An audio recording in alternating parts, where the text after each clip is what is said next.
गहलोत सरकार में पूर्व डिप्टी सीएम व कांग्रेस के राष्ट्रीय महासचिव सचिन पायलट ने भजनलाल सरकार पर हमला बोलते हुए कहा कि सरकार का ब्यूरोक्रेसी पर कोई प्रभाव नहीं है। सरकार के गठन के 3 से 4 साल बाद आपसी खींचतान की स्थिति देखने को मिलती है, लेकिन यहाँ तो शुरुआत से ही सत्ता के अलग अलग केंद्र बने हुए हैं, वहीं इसका नुकसान आम लोगों को हो रहा है। पायलट ने यह बात यहाँ जोधपुर प्रवास के दौरान मीडिया से बात करते हुए कही। पायलट ने कहा कि जोधपुर में इतनी दुष्कर्म की घटनाएं हुई हैं जिससे लॉ एंड ऑर्डर पूरी तरह से बिखर गया है। हर जिले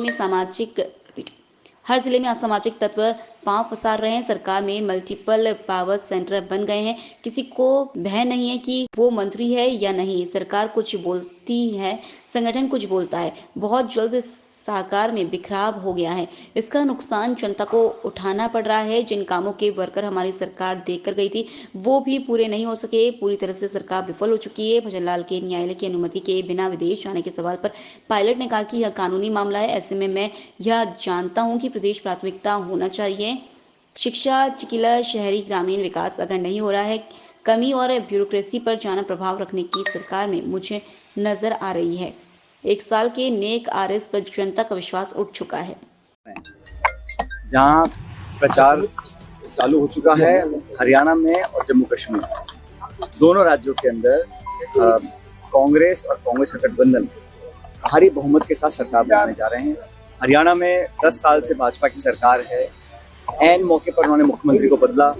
कहीं ना कहीं उन्होंने अपनी हार को स्वीकार किया है और जो माहौल पूरे हरियाणा में बना है उसको देखकर मैं कह सकता हूं कि हम प्रचंड बहुमत, मुझे लगता है ऐतिहासिक बहुमत हरियाणा की जनता कांग्रेस पार्टी को देगी और एक बार वहां पर दोबारा कांग्रेस की सरकार बनने जा रही है। जम्मू कश्मीर के अंदर हमारा गठबंधन है और वहाँ बहुत सारे राजनीतिक षड्यंत्र रचे गए पिछले कई सालों में, लेकिन वहाँ की जनता, वहाँ की आवाम भी जमहूरियत में विश्वास रखती है और मैं उम्मीद करता हूँ कि 3 चरण का चुनाव जो होगा और जब मतगणना होगी उसके बाद वहाँ पर दोबारा कांग्रेस और कांग्रेस के गठबंधन की सरकार बनेगी। इंडिया अलायंस का जो एक राष्ट्रीय गठबंधन बना है वो लगातार आगे बढ़ रहा है।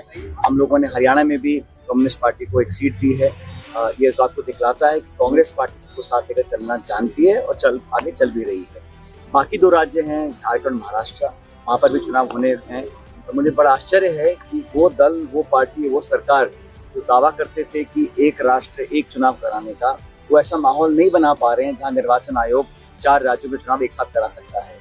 राजस्थान में अनेक उपचुनाव होने बाकी हैं, उत्तर प्रदेश में उपचुनाव होने बाकी विधानसभा के, उसकी भी घोषणा अभी तक हुई नहीं है। कहीं ना कहीं कथनी करने में फर्क है, लेकिन ये बात स्पष्ट है कि राहुल गांधी जी के नेता प्रतिपक्ष बनने के बाद जिस तरह का रवैया सरकार का रहा, सरकार अब बैकफुट पर है। एजेंडा विपक्ष तय कर रहा है, जवाबदेही हम तय कर रहे हैं। सदन के अंदर, सदन के बाहर तमाम मुद्दों पर सरकार को बैकफुट पर आना पड़ा। जो विधेयक लेकर आए पार्लियामेंट में उसको उनको विड्रॉ करना पड़ा।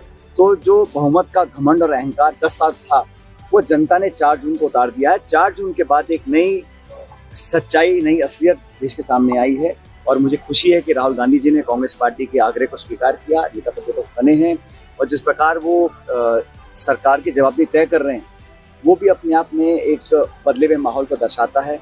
और मैंने देखा है जब भी भाजपा बैकफुट पर आती है वो सीधा सीधा राहुल गांधी जी को टारगेट करते हैं। वो कुछ स्टेटमेंट देते हैं, सरकार को कटघरे में खड़ा करते हैं, तो उनके ऊपर लांछन लगाना, विरोध करना, ये कुछ आदत बन चुकी है।